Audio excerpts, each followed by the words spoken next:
धर्म किसके साथ है, हमें किसके साथ रहना। मेरा गांव भली भांति जानता है कि केहर सिंह अच्छा है या मनोज अच्छा है, इसका फैसला मेरा गांव भी करेगा, मेरा हतीन भी करेगा।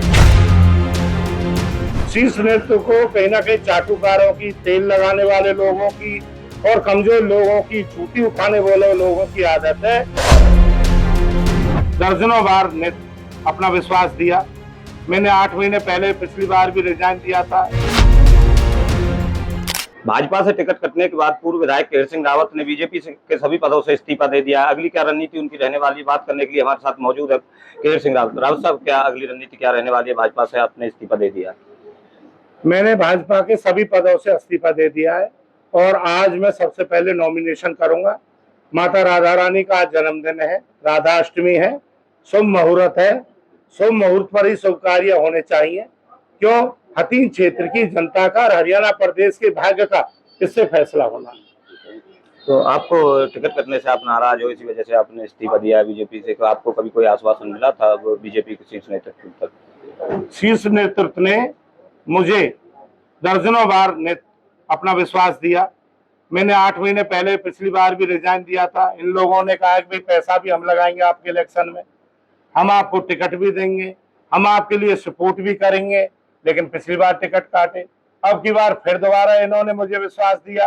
18 जून को मुख्यमंत्री जी नायब सैनी ने अपने आवास पर बुला करके मुझे एक बात कही कि विधायक जी, ऊपर परमात्मा है, नीचे आप और मैं, आप नेम टेम में और दोनों खाते हैं। आप जब तक इलेक्शन की डेट निर्धारित नहीं होती है तब तक आप किसी से नहीं कहोगे हम आपको लड़ा रहे हैं, आपकी पार्टी, हमारी पार्टी आपको लड़ाना चाहती है, आप हमारे उम्मीदवार होंगे।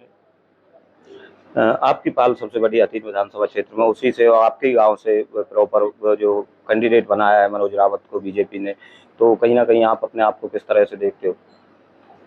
देखो, हस्तिनापुर में भी एक ही परिवार था, उसमें कौरव भी रहते थे और पांडव भी रहते थे। ये धर्म युद्ध है। इस धर्म युद्ध में जनता फैसला करेगी कि धर्म किसके साथ है, हमें किसके साथ रहना है। मेरा गांव भली भांति जानता है कि केहर सिंह अच्छा है या मनोज अच्छा है, इसका फैसला मेरा गांव भी करेगा, मेरा हतीन भी करेगा। आपने भ्रष्टाचार के आरोप मनोज रावत पर लगाए, क्या आरोप है? मैंने नहीं लगाए, मैं कोई जिला परिषद का कोई मेंबर नहीं हूँ। आरोप लगाए हैं वहां पर जो पार्षद लोग हैं, उन्होंने जांच कराई है। उसमें जो तथ्य निकल के आए हैं करीब बताते हैं 6 करोड़ से लेकर के 10-12 करोड़ तक का मामला उसमें गबन का है। तभी उससे वित्तीय पावर लूटी है। एक सरकार का चेयरपर्सन होते हुए वित्तीय पावर क्यों लूटी? फरीदाबाद क्यों नहीं लूटी? और जगह कैसे नहीं लूटी?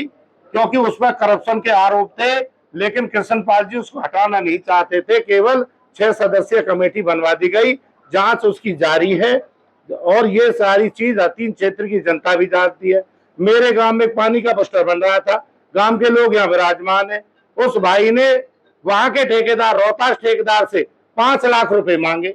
मेरे गांव का ही बस्टर बन रहा है, मेरे गांव का ही मनोज है, मेरे गांव के लोगों को पानी मिलना है, लेकिन मेरा गांव के जो भारतीय जनता पार्टी का जो नुमाइंदा है आज की डेट में, वो उस ठेकेदार से, रोहतास से 5 लाख रुपए मांगता है। वो आदमी किसका छोड़ेगा? हतीन क्षेत्र की जनता और गांव नांगल जाटवी और पूरा रावतपाल परिवार जानता है केहर सिंह और केहर सिंह का परिवार कैसा है और उस आदमी की नीयत कैसी है। आप मजबूत कैंडिडेट थे, मनोज रावत को आप कमजोर कैंडिडेट बना, तो वजह क्या रही कि आपको दरकिनार कर दिया गया, मनोज रावत को उम्मीदवार बना दिया? शीर्ष नेतृत्व को कहीं ना कहीं चाटुकारों की, तेल लगाने वाले लोगों की और कमजोर लोगों की, झूठी उठाने वाले लोगों की आदत है। केहर सिंह रावत दादा कान्हा रावत वंश में पैदा हुआ है। हतीन क्षेत्र का मुझसे बच्चा एक स्वाभिमान की उम्मीद करता है। अगर केहर सिंह रावत उन लोगों के आगे कहीं अपना मस्तक झुका देगा तो फिर मेरे हतीन का गौरव कहाँ रहेगा। राव साहब, आपने अब निर्दलीय प्रत्याशी तौर पर चुनाव लगे, और भी किन्हीं लोगों की मदद ली जाए? क्योंकि आपने प्रेस कॉन्फ्रेंस में पूर्व मंत्री हर्ष कुमार का जिक्र किया, धर्मेंद्र तेवतिया का जिक्र किया, वो क्या है, क्या आगे फैसला होने वाला है? निश्चित तौर पर हर्ष कुमार जी, धर्मेंद्र प्रधान जी और बहुत सारे लोग ऐसे जो इलाके में अपना एक वर्चस्व रखते हैं, हम उन सभी साथियों के साथ लेकर के चलेंगे। अगर कांग्रेस पार्टी की टिकट हर्ष कुमार जी को नहीं मिलती है तो निश्चित तौर पर हम कल बैठेंगे, विचार विमर्श करेंगे और कौन प्रत्याशी होगा कल हम आपके सामने सारी चीज ओपन कर देंगे। तो ये थे पूर्व विधायक केर सिंह रावत, जिन्होंने प्रेस वार्ता के माध्यम से बीजेपी के सभी पदों से इस्तीफा दे दिया, निर्दलीय चुनाव लड़ने का ऐलान किया है। नॉमिनेशन फाइल करने के लिए वो भी अपने घर से निकल रहे हैं। उनका कहना है कि भाजपा ने एक डमी कैंडिडेट को खड़ा किया है। केर सिंह रावत उनकी चाटुकारिता नहीं करता, इसलिए उनकी टिकट काट दी गई है। उनका कहना है कि जल्द ही भविष्य में अगर पूर्व मंत्री हर्ष कुमार को कांग्रेस की टिकट नहीं मिलती तो दोबारा से पंचायत होगी और उसमें निर्णय लिया जाएगा कौन प्रत्याशी चुनाव लड़ेगा। सुंदर कुंडू, समन न्यूज, पलवल।